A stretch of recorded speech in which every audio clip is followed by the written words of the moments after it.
Halo semua, selamat sore. Pak Trisir Jiwandono di sini. Kali ini topik saya adalah tentang text-driven approach.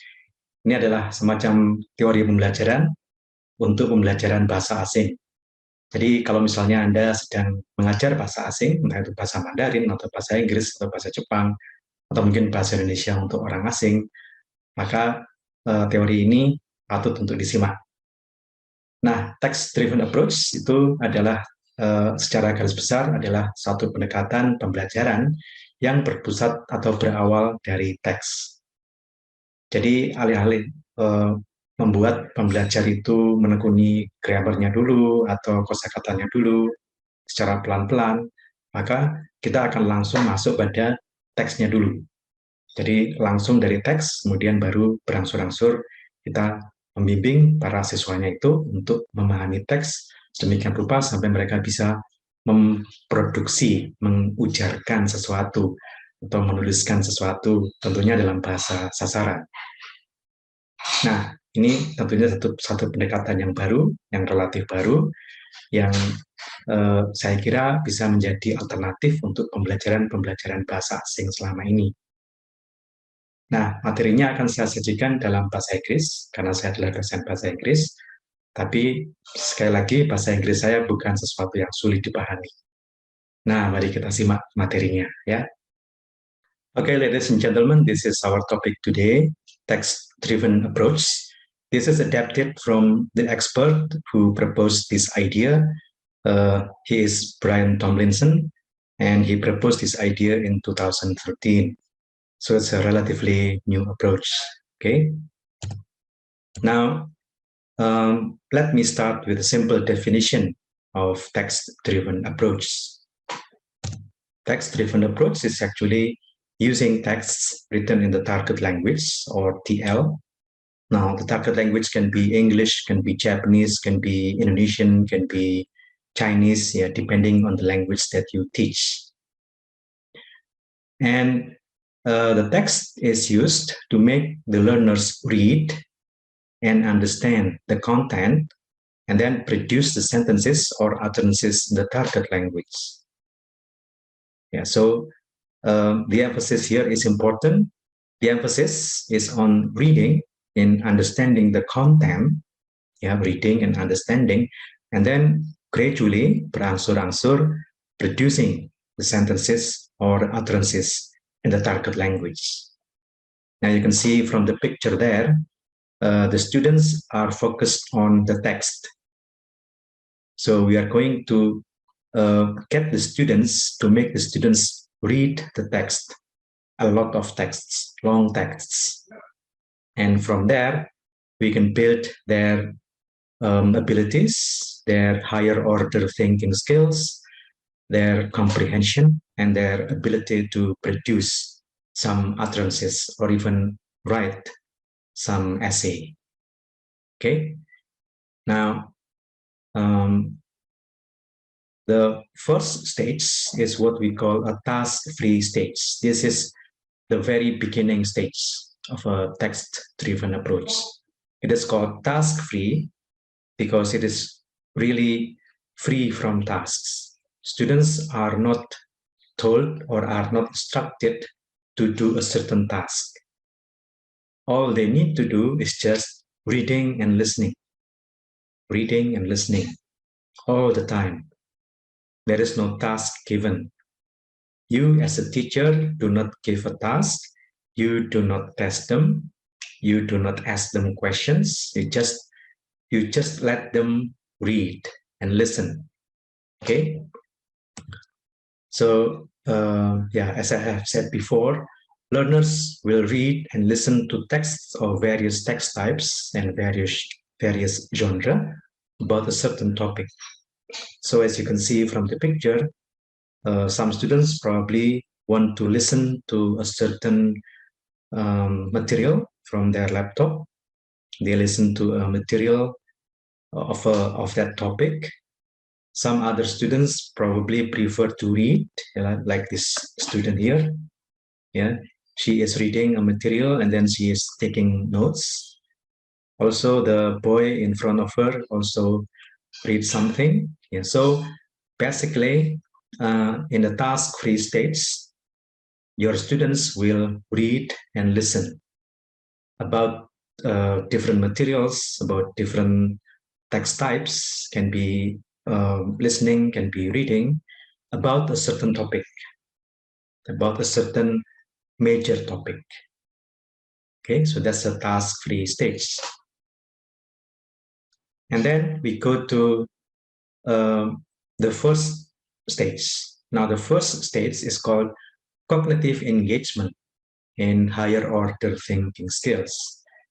Okay, so as if you are familiar with this Bloom taxonomy, now we aim at this higher order thinking skills. So we aim our students to be able to analyze, to be able to evaluate, and to be able to create something. So make sure that the activities that you set for this stage belongs to these higher order thinking skills. Make sure that you get them to do some tasks which will require them to analyze something or to evaluate something or to create something. Now, these are the higher order thinking skills. And you can do this in this stage. This stage is called cognitive engagement in higher order thinking skills.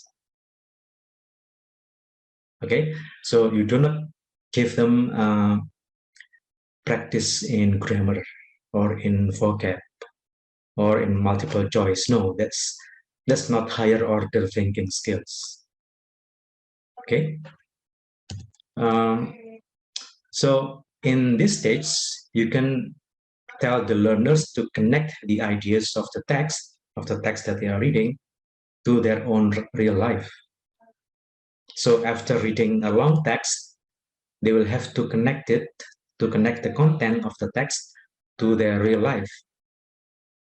Okay, I'm going to show you the text, an example of a text. Yeah, and once your students read and understand the text, they will have to connect the content of the text to their real life. Okay, let me show you the text. Okay, so this is the text. This is the text that your students have to read. It's entitled Society 5.0, What is it and how to achieve a human-centered society. So you assign this text to your students and then they read until they understand the content. You see that this text is a bit long. So you should choose long texts for them to understand the content thoroughly. Okay, see, this is a long text. So they have to read this text in order to be able to understand the content, the topic about Society 5.0. Okay, and then, as I said before, they have to connect it, they have to relate it to their real life. For example, they have to say or they have to write down how Society 5.0 is applied to their school or to their family or to their community. Yeah, things like that. So they have to connect the idea in the text to their real life.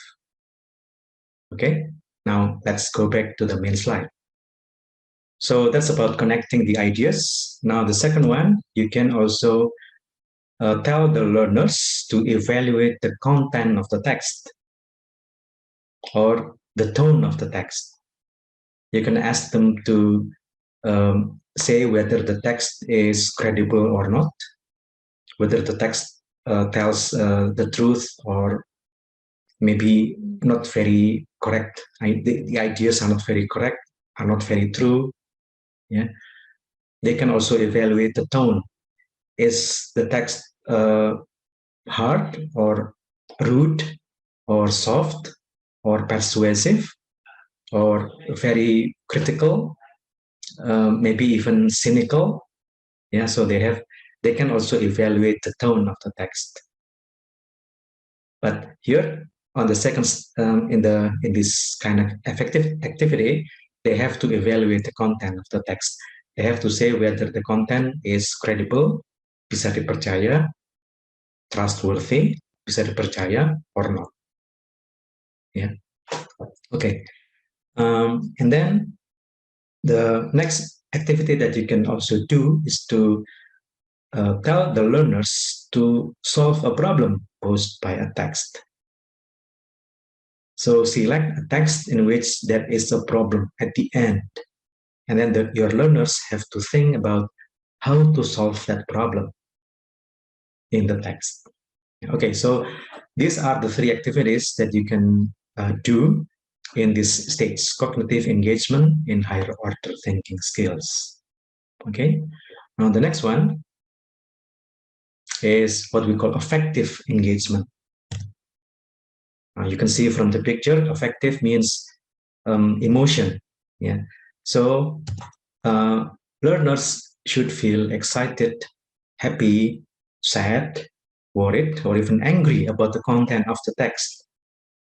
Now, in text-driven approach, you acknowledge that your students may feel certain emotion toward the content of the text, and it's okay because they are human beings. Yeah, so you have to purposefully create a text or present a text which makes them feel different emotion. They maybe feel sad about the text if the text tells about a certain tragedy, or they feel worried. Maybe the text predicts about a gloomy future in their future, or they're angry because the text talks about racist behavior of a certain community. Yeah, and things like that. So there is a note here: select interesting text or poems or stories that arouse their emotion. So yeah, you have to select, as a teacher, you have to select texts which make them feel emotional.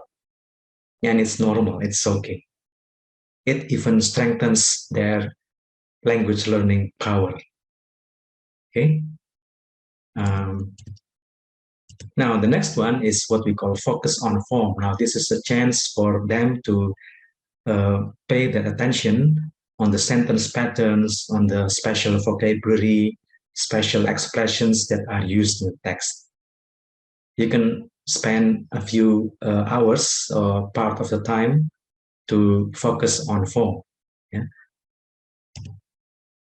So in this stage, the learners are told to notice and to learn some important phrases and or sentence patterns from the text.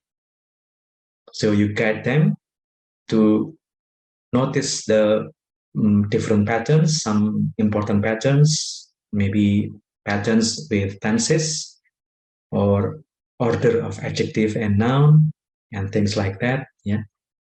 And they have to learn it.